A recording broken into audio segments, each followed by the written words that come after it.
सास संगत जी बड़े प्यार और सत्कार से कहिए धन्यंकार जी। सास संगत जी, आज दासी की ओर से आप सभी माताओं बहनों के लिए हैप्पी मदर्स डे। सास संगत जी, आज दासी एक माँ के ऊपर ही विचार लेकर आई है। सास संगत जी, आप अच्छे से विचारों को सुनना सास संगत जी, और वीडियो को कमेंट जरूर करना। सास संगत जी, माँ बच्चों की प्रथम गुरु होती है। माँ की ममता के आगे देवता भी नस्तक हैं। माँ 9 महीने के कष्टों के बाद माँ अपने बच्चों को जन्म देती है। उसके बाद अनेकों कष्टों के रहते हुए भी वह अपने बच्चों पर ममता लुटाती है।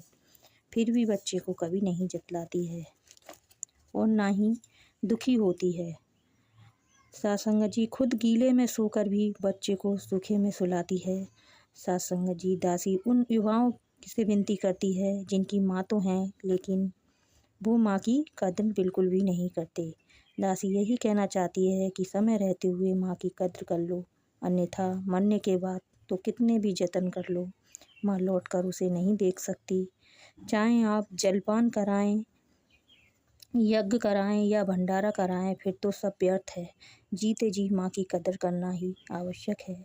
सास संगत जी, आज दासी संसार में देखती है कि माँ बाप के जीवित होते हुए तो बेटे पानी के लिए भी नहीं पूछते और मरने के बाद हजारों चादरें लाखों फूल चढ़ाते हैं और अनेकों प्रकार के जतन करते हैं और यहाँ तक कि पाँव भी छूते हैं।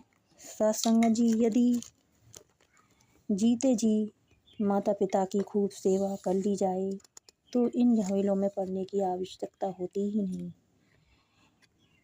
आजकल तो कुछ बच्चे माँ और बाप को अनाथालयों में छोड़ आते हैं और कुछ सड़कों, रेलवे स्टेशनों और कुछ एयरपोर्टों पर ही छोड़कर चले आते हैं।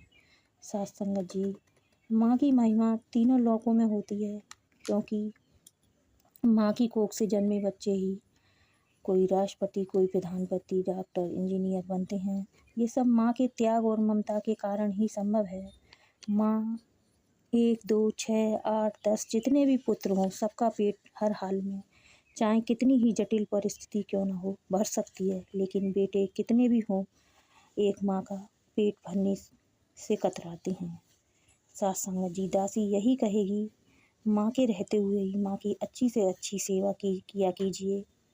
माँ है तो जन्नत है और माँ के बिना सब कुछ नरक सा दिखाई देता है।